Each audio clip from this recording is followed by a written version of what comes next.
सिद्धेभ्यः।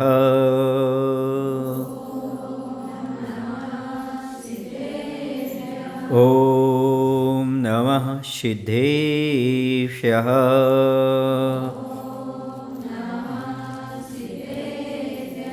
ॐ नमः सिद्धेभ्यः। बोलिए अहिंसा परमो धर्म की। देवादेव श्री आदिनाथ भगवान की। हे भव्यात्माओं, आचार्य गुरुदेव भवन श्री विद्यासागर जी महाराज की। आचार्य समय सागर जी महाराज की।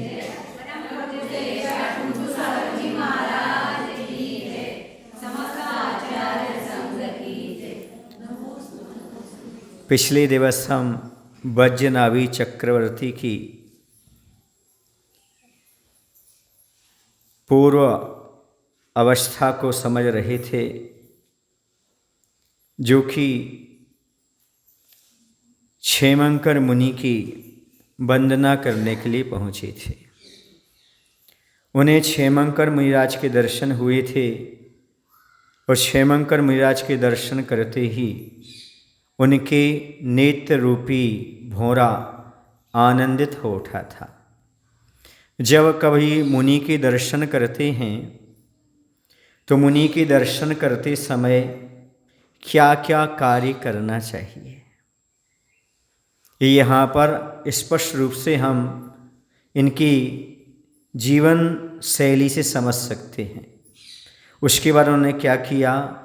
3 प्रदक्षिण दे शिरनायो, करि पूजा थुति कीनी, साधु समीप विनय कर बैठो, चरणन में दिठि दीनी। गुरुपदेश धर्म शिरोमणि, सुन राजा वैरागे, राज रमा वनितादिक जे रस, तेरस वे रस लागे। 3 प्रदक्षिण दे सुनाओ। जब कभी भी आप साधु परमेष्ठी के दर्शन करो तो 3 प्रदक्षिणा अवश्य देना चाहिए। यहाँ पर उन्होंने क्षेमंकर मुनिराज के दर्शन किए और उनकी 3 प्रदक्षिणा दी। फिर उसके बाद क्या किया? शिरनाया यानी सिर नवाया, पंचांग नमस्कार किया। पंचांग नमस्कार करने के बाद करी पूजा स्तुति कीनी, फिर उन्हें पूजा की। पूजन करने के बाद स्तुति भी की। जैसे आप लोग पूजन के बाद आरती करते हैं ना, ऐसे पूजन के बाद स्तुति की। फिर साधु समीप विनय कर बैठो, फिर उन साधु परमेष्ठी के समीप विनय के साथ बैठा। ठीक है ना? अभी समझ लो इसका अर्थ, फिर उसको डिटेल से बाद में करेंगे।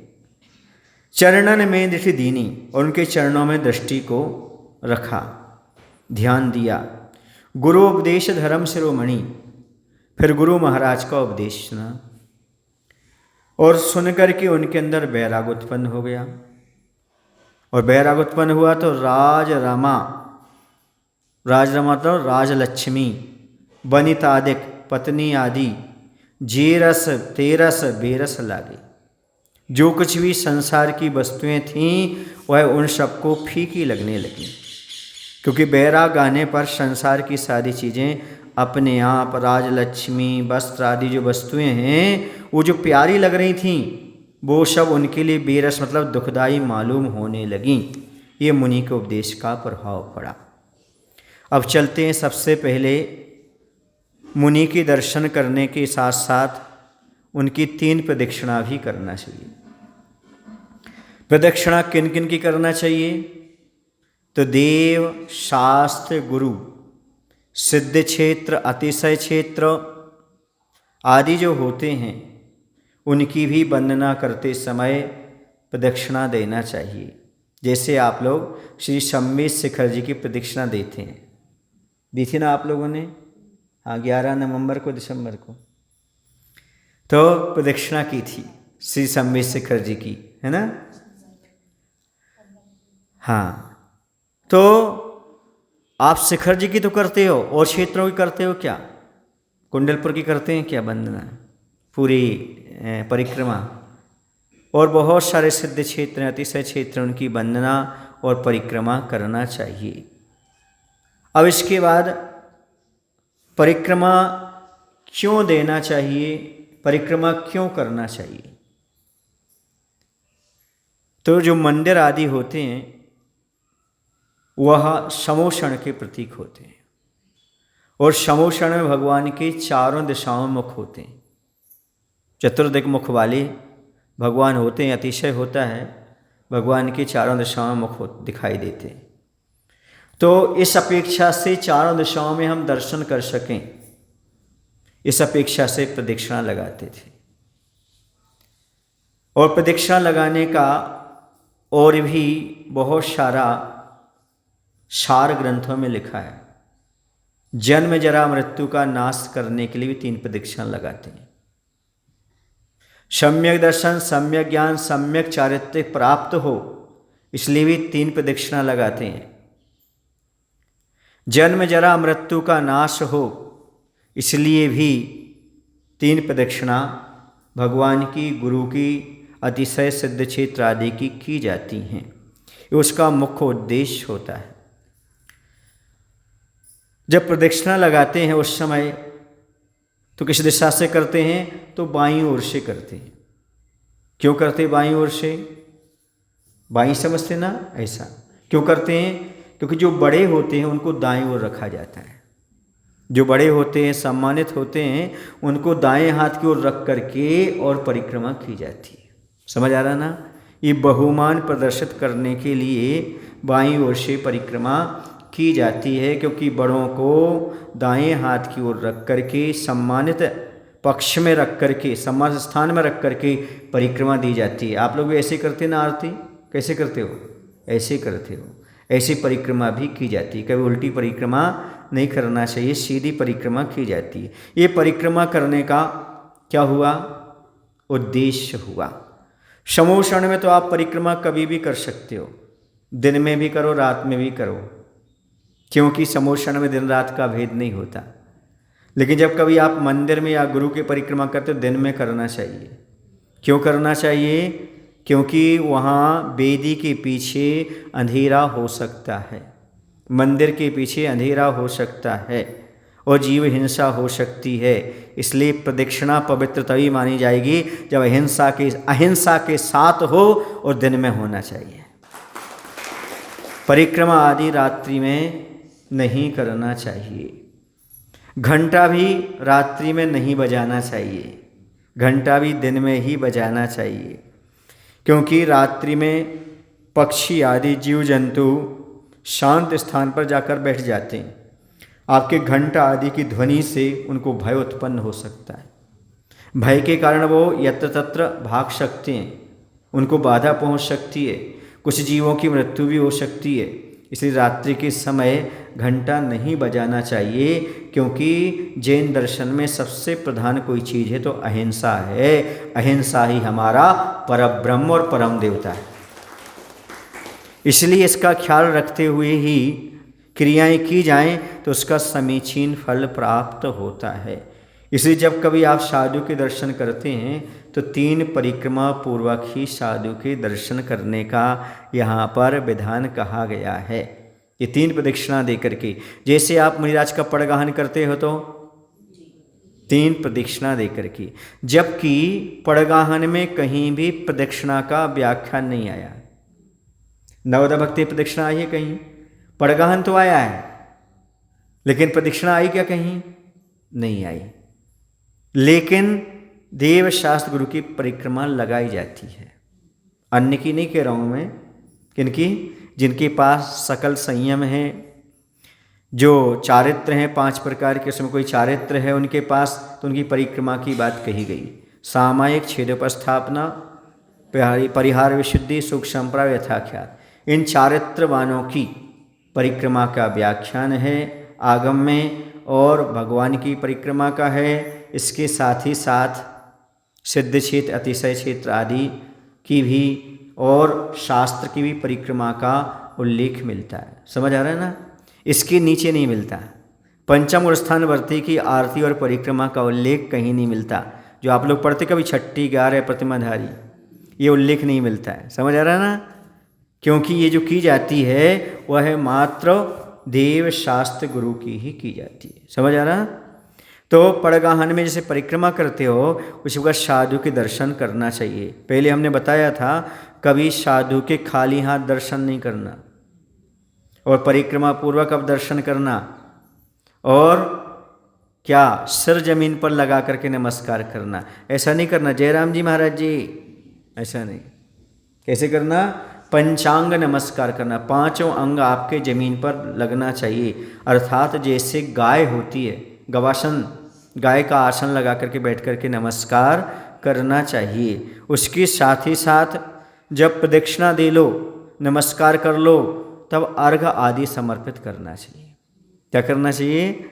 अर्घ है, पूजन है, स्तुति है, भजन है, ये आदि वहाँ पर करना चाहिए। क्यों? क्योंकि आपके लिए पूरा लाभ चाहिए हो। तो अब मुनि के दर्शन करने से दुर्गति का नाश कैसे होगा? मुनि के दर्शन करने सम्यक दर्शन की प्राप्ति कैसे होगी?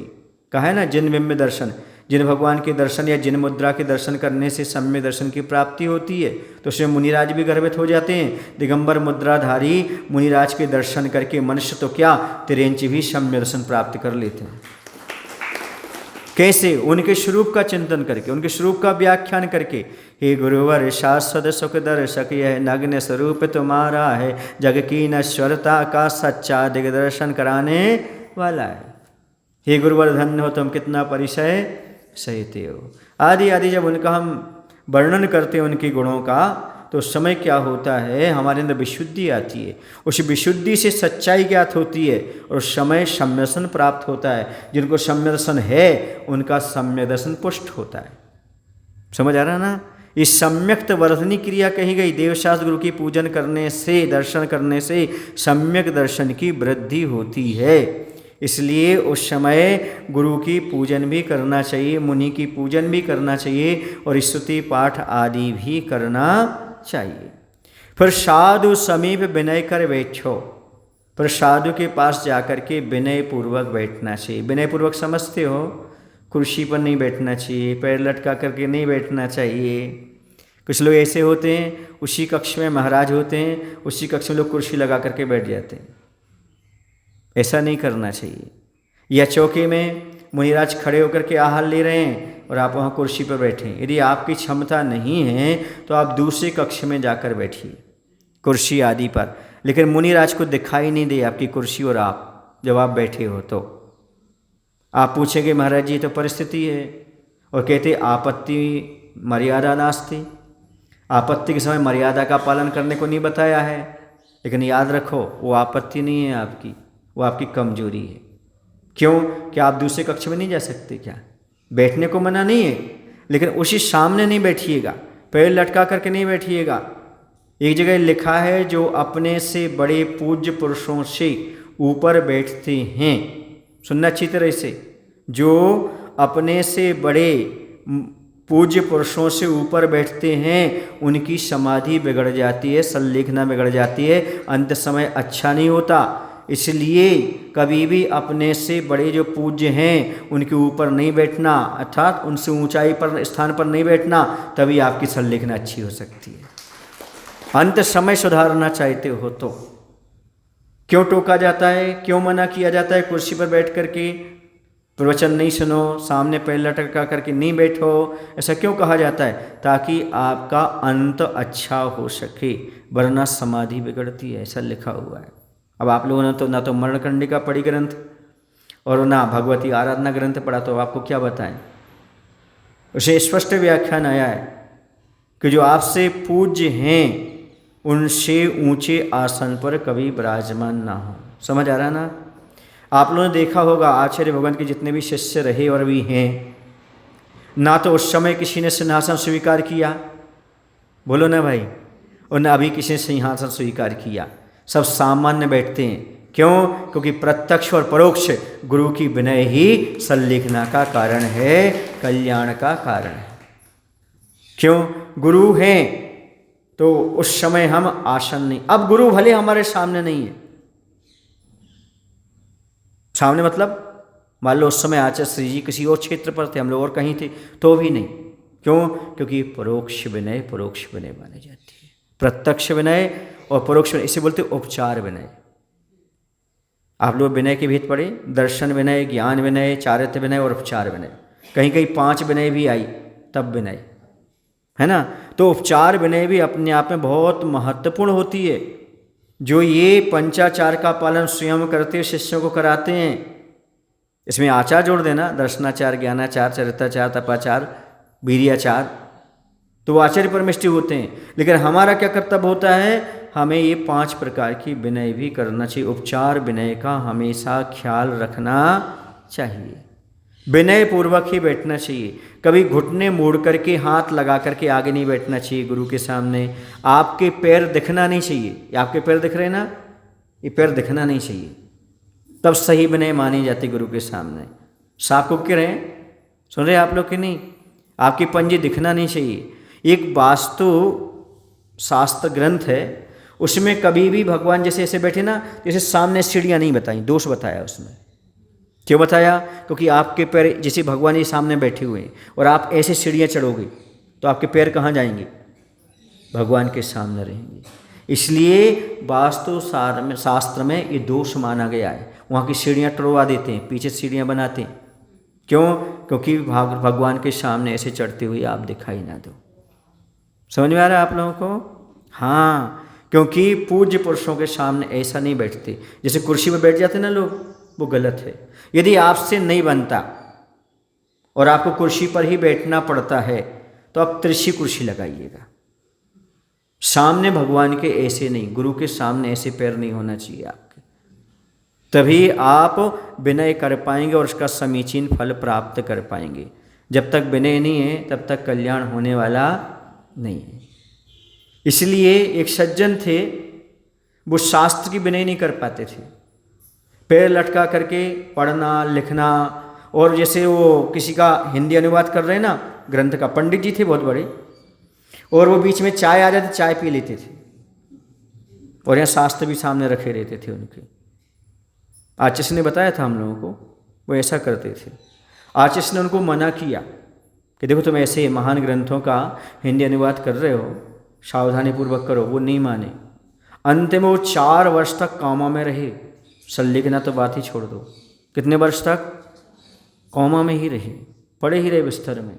ऊपर से कुछ डाल दिया तो खा लिया, नीचे से लोग गंदगी साफ कर रहे हैं, ये कर रहे हैं, नरक जैसा जीवन व्यतीत किया तो अच्छा काम, लेकिन विनय के साथ नहीं किया। जो हम कल आप लोगों को समझा रहे, आहार दान तो दे रहे हो पर शुद्धि रखो यदि समीचीन फल प्राप्त करना चाहते हो तो। समझ आ रहा? ऐसी भगवान की वंदना कर रहे हो, शास्त्र का स्वाध्याय कर रहे हो, तो पूर्ण रूप से विनय आदि होना चाहिए, उसका फल बहुत अच्छे से मिलता है। तो जब भी आप साधु परमेष्ठी के पास जाते हैं तो विनय के साथ ही उनके समीप बैठना चाहिए, चरणन में दृष्टि दीदी और उनके चरणों को निहारना चाहिए। किसको? उनके चरण कमलों में अपनी दृष्टि रहना चाहिए, अर्थात चरण के भौरा बनना चाहिए। चरण कमल के जैसे परागकण भौरा ग्रहण करता ना, ऐसे चरणों पर ध्यान हमेशा रहना चाहिए। इसके बाद आता है गुरुपदेश धर्म शिरोमणि सुन राजा वैरागी। उन्होंने क्या किया? अब वहाँ जा कर के मुनि महाराज का उपदेश सुना। धर्म शिरोमणि माने जो धर्म में सबसे आगे थे, ऐसे चक्रवर्ती ने, राजा ने जैसे सुना उनको वैराग उत्पन्न हो गया। आप लोग कब से सुन रहे मुनि के प्रवचन? आपको कितनी बार वैराग आया? अभी तक आया नहीं आया? वो तो एक बार ही मात्र गए और वहाँ जाते ही उन्हें वैराग आ गया। पूछो क्यों? पूछो ना क्यों? क्योंकि पूर्व भाव में वो वैरागी थे, मुनि बने थे, एक संकेत मात्र मिला, इस भाव में वह आत्मा की शक्ति जागृत हो गई। सहज नहीं होता कि हर किसी व्यक्ति को उपदेश सुनकर के कल्याण ही हो जाए। हम लोग भी आचार्य भगवान का उपदेश सुन करके यहाँ तक आ गए। इससे तो कहते हैं हर व्यक्ति को गुरु का उपदेश अवश्य सुनना चाहिए। कहीं ना कहीं वह उपदेश एक बीज के रूप में अंदर रहता है, और थोड़ा सा भी निमित्त मिलता है तो वैराग आ जाता है और मुनि बना देता है। इसे जहाँ जैसे मिले वैसे मुनि के प्रवचन अवश्य सुनना चाहिए। आपके नगर की घटना है, सदलगा की, और सदलगा के आगे सैडवाल की घटना है।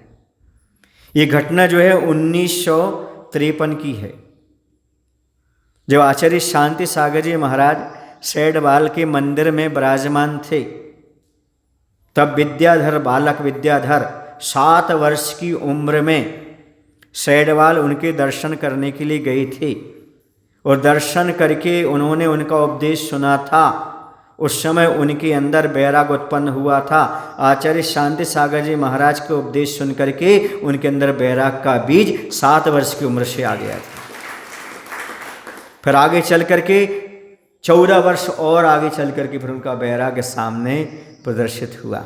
समझ आ रहा आपके लिए कि नहीं आ रहा? दुनिया को समझ में आया? तो ये है गुरु का उपदेश सुन करके वैराग की उत्पत्ति कब हो जाए, बीजारोपण कब हो जाए पता नहीं होता।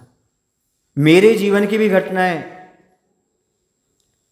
भले मैं 8 किलोमीटर दूर रहता था उस समय बचपन में रहेली से, लेकिन यदि नगर में, रहेली नगर में किसी का साधु संत का समागम होता तो प्रवचन सुनने जरूर जाते थे।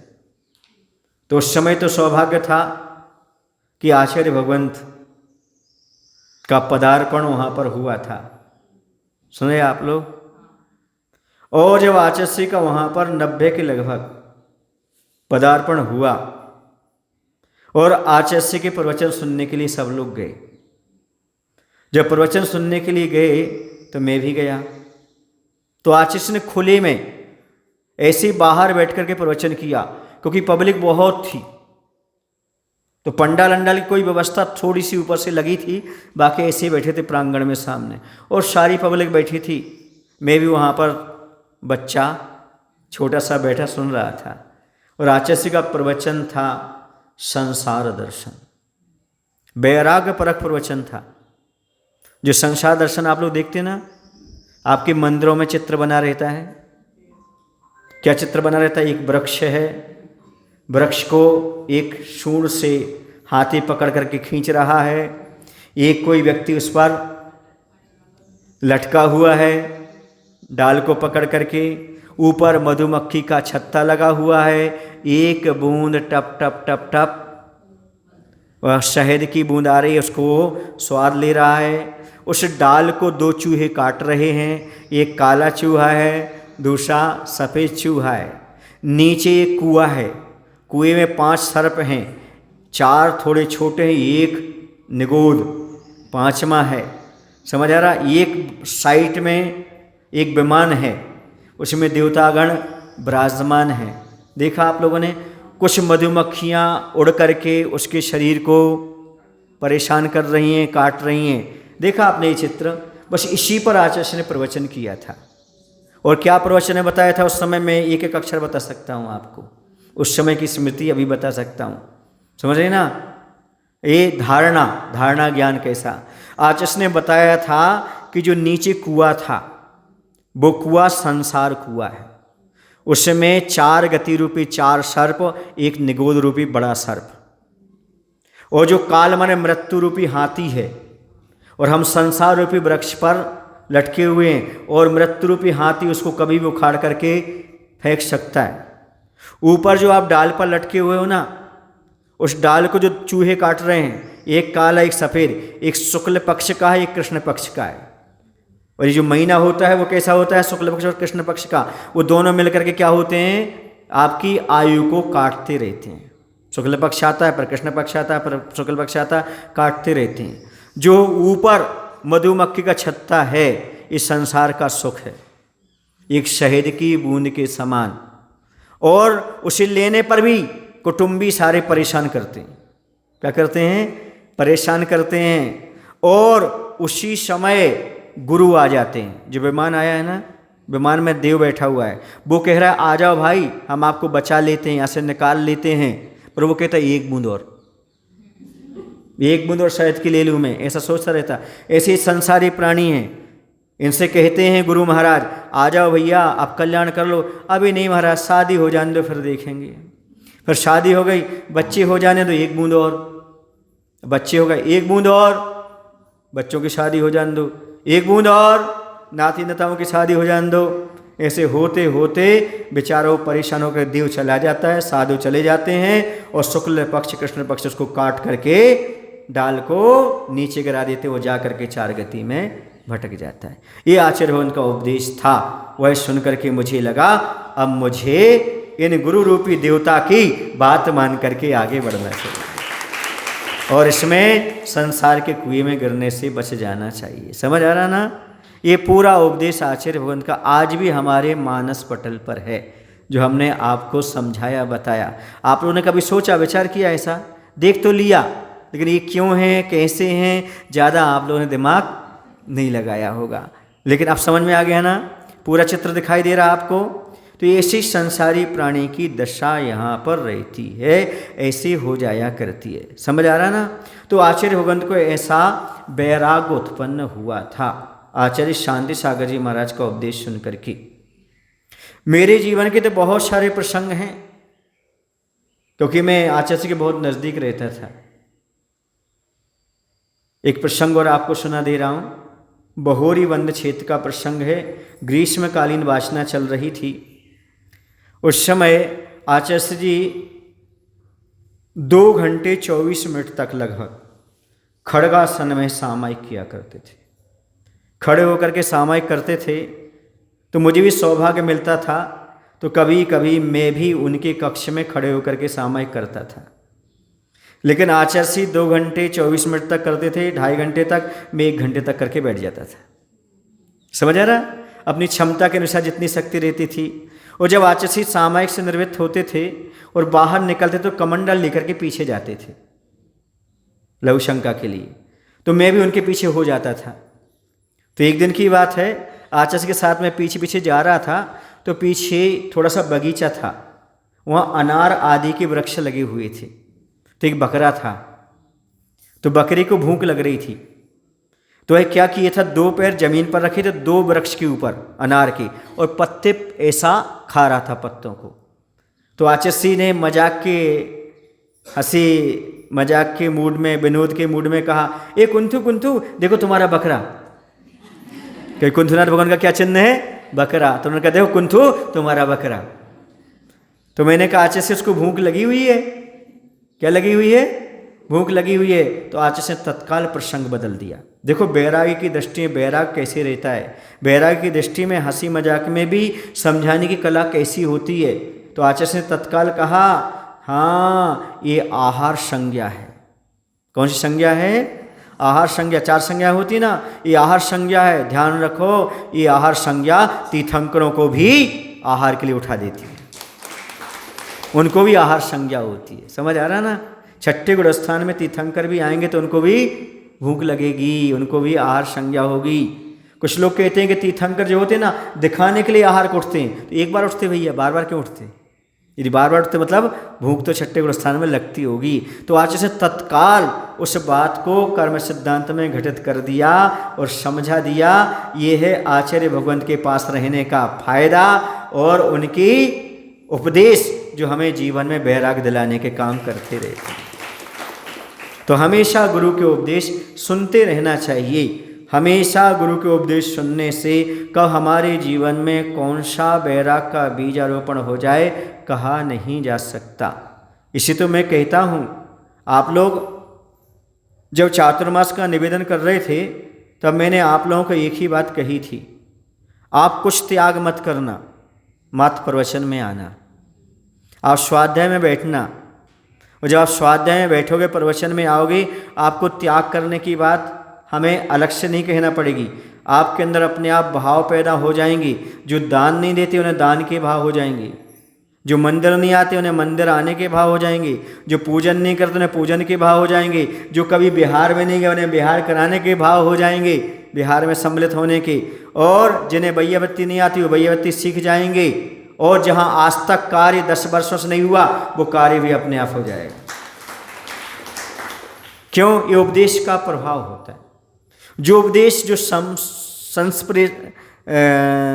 संप्रेषण होता है, आदान प्रदान होता है जो बरगनाओं का, वो यूट्यूब में नहीं होता, वो कैसेट से सुनने में नहीं होता।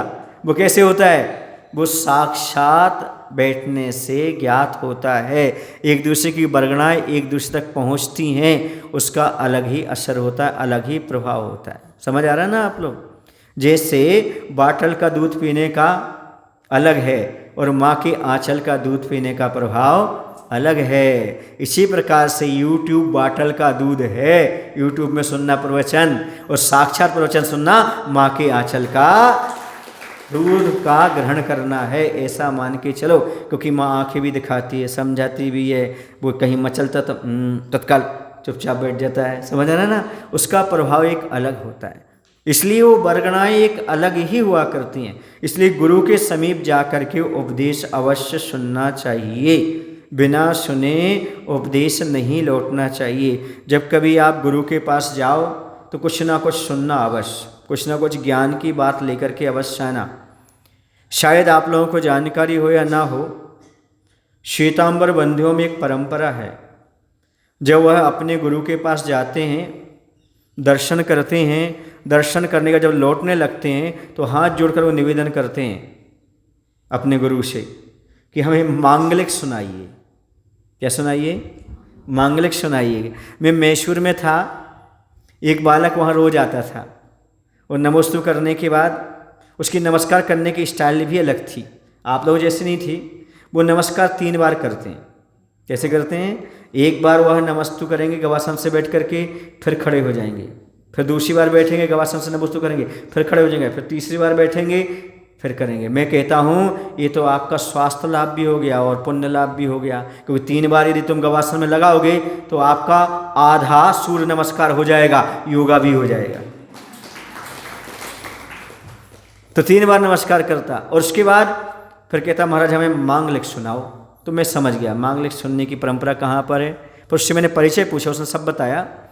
तो मांगलिक सुनते हैं वो, चाहे आप चट्टारी दंडक सुना दो, चाहे नमो हरिहंताणम सुना दो, चाहे कोई एक अच्छी बात सुना दो, कुछ ना कुछ वो सुनाओ, तब वो वहाँ से जाते हैं। लेकिन आप जैनियों में, दिगंबरों में ऐसी कोई परंपरा नहीं है।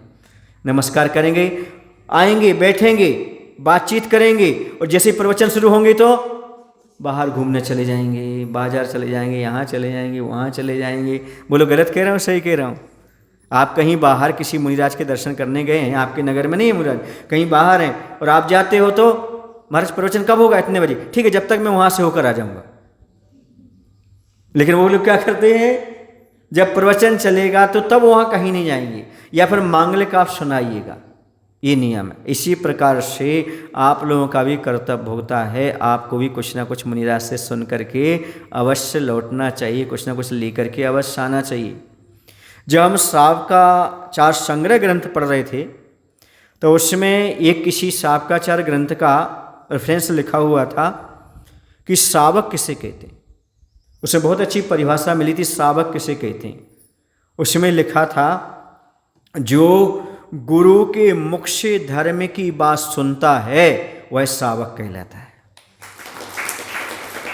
जो गुरु के मुख से धर्म की बात सुने सो श्रावक है, अर्थात उस श्रावक वो ही है जिसका गुरु है और गुरु पर श्रद्धा रखता है। जो गुरु पर श्रद्धा नहीं रखता, गुरु से सुनता नहीं है, वो श्रावक कहलाने की योग्य नहीं है।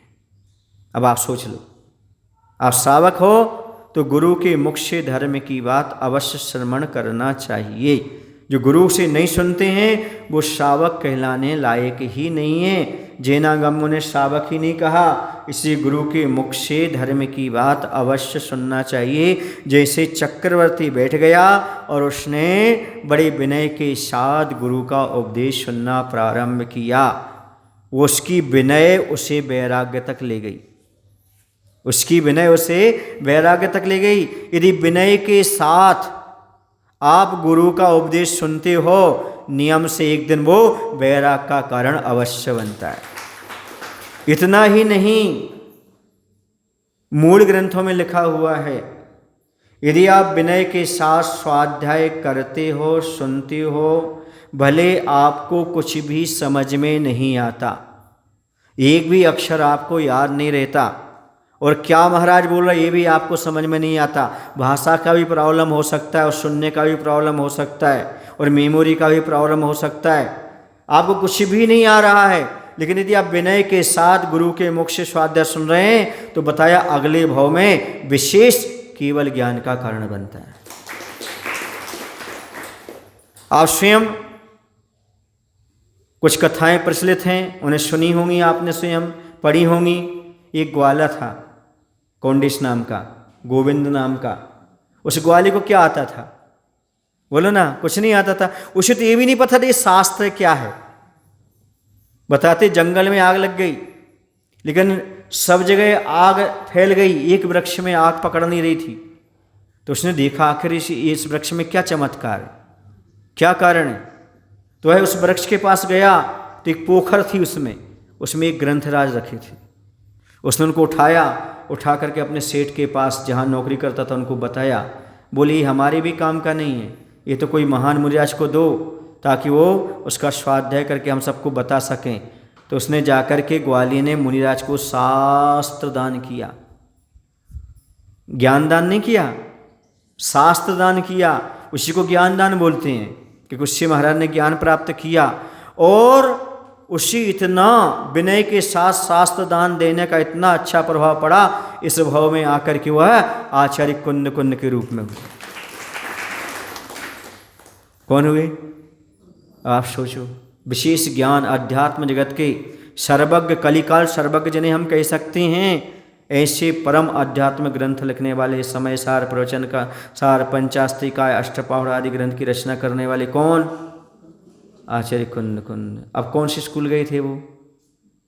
कौन से कॉलेज गए थे? किसके समीप पढ़ा उन्होंने?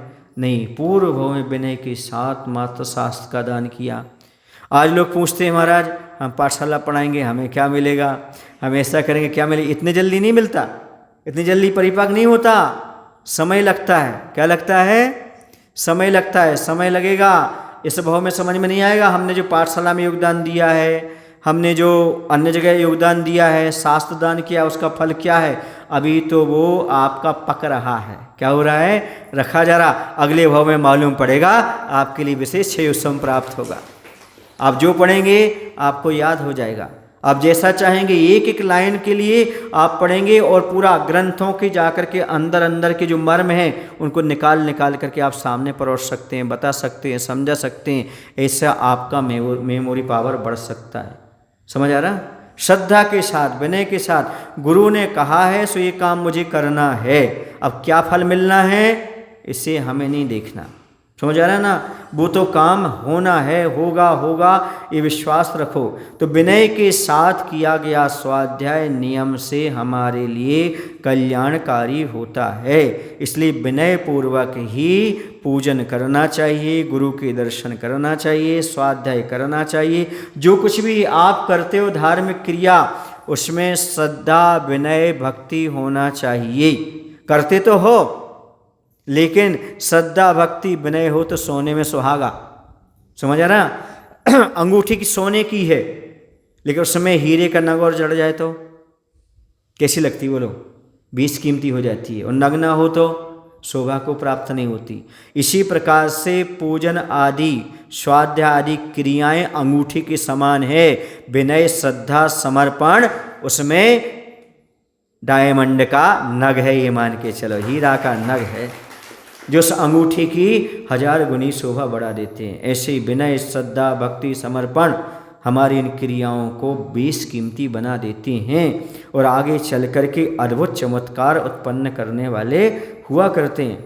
इसलिए जो कुछ भी क्रिया करो, जैसे भी करो, उसके साथ क्या करना है? विनय अवश्य होना चाहिए। विनय के साथ ही ये कार्य किए जाते हैं, तभी कल्याण होता है। और उसने विनय के साथ सुना, उसे वैराग उत्पन्न हो गया। जब वैराग उत्पन्न होता है तो क्या होता है? वैरागः इति वैराग्यः, उत्कृष्ट रागः इति वैरागः। उत्कृष्ट राग हो जाता है उससे। जो संसार का राग है वो निकृष्ट राग है। स्त्री से, पुत्र से, धन से, दौलत से, ये निकृष्ट राग है, अशुभ राग है। और वैराग माने उत्कृष्ट राग, अर्थात आत्मा परमात्मा से राग हो जाना और संसार बेरस लगने लगा, दुखदाई लगने लगा। जो आज तक सुख का कारण प्रतीत हो रहा था, पंचेंद्रिय के विषय आदि, संसार भोग आदि, वो दुख के कारण प्रतीत हो जाएं तो समझो आपके लिए वैराग आ गया। एक बार हम लोगों के दीक्षा दिवस पर आचार्य का प्रवचन चल रहा था। तो आचार्य जी ने कहा, आप लोग दीक्षा दिवस मना रहे हो, पर कौन सा दिन मनाने योग्य होता है, कौन त्योहार है, कौन उत्सव है? तो आचार्य ने कहा, जिस दिन आपको दुख किस कारण से होता है यह ज्ञात हो जाए, समझो वही दिन आपके लिए उत्सव का, त्योहार का दिन हो जाएगा। इन पंचेंद्रिय के विषयों में दुख है, ऐसा जिस दिन भान हो जाए, जिस दिन ज्ञान हो जाए ये संसार दुख का कारण है, समझो वही दिन शुभ दिन है, वही दिन पावन दिन है। लोग प्रतीक्षा करते हैं शुभ दिन आएगा, शुभ दिन आएगा, शुभ दिन वही दिन है जिस दिन आपको संसार के विषय दुख के कारण प्रतीत होने लगे। इससे बड़ी और कोई बात नहीं होती है। तो यह दर्शन करते ही, उपदेश सुनते ही वज्रनाभि चक्रवर्ती को बैराग आ गया। अब आगे कैसा क्या होता है देखेंगे। बोले महावीर भगवान की जय। आचार्य गुरुदेव भगवान श्री विद्यासागर जी महाराज की जय।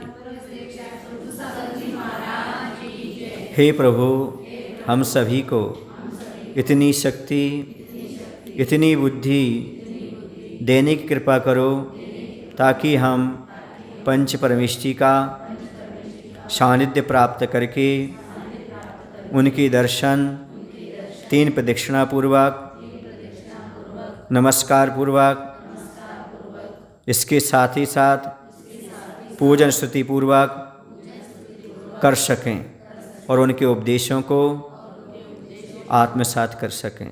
नमोस्तु भगवान, नमोस्तु भगवान, नमोस्तु भगवान, नमोस्तु।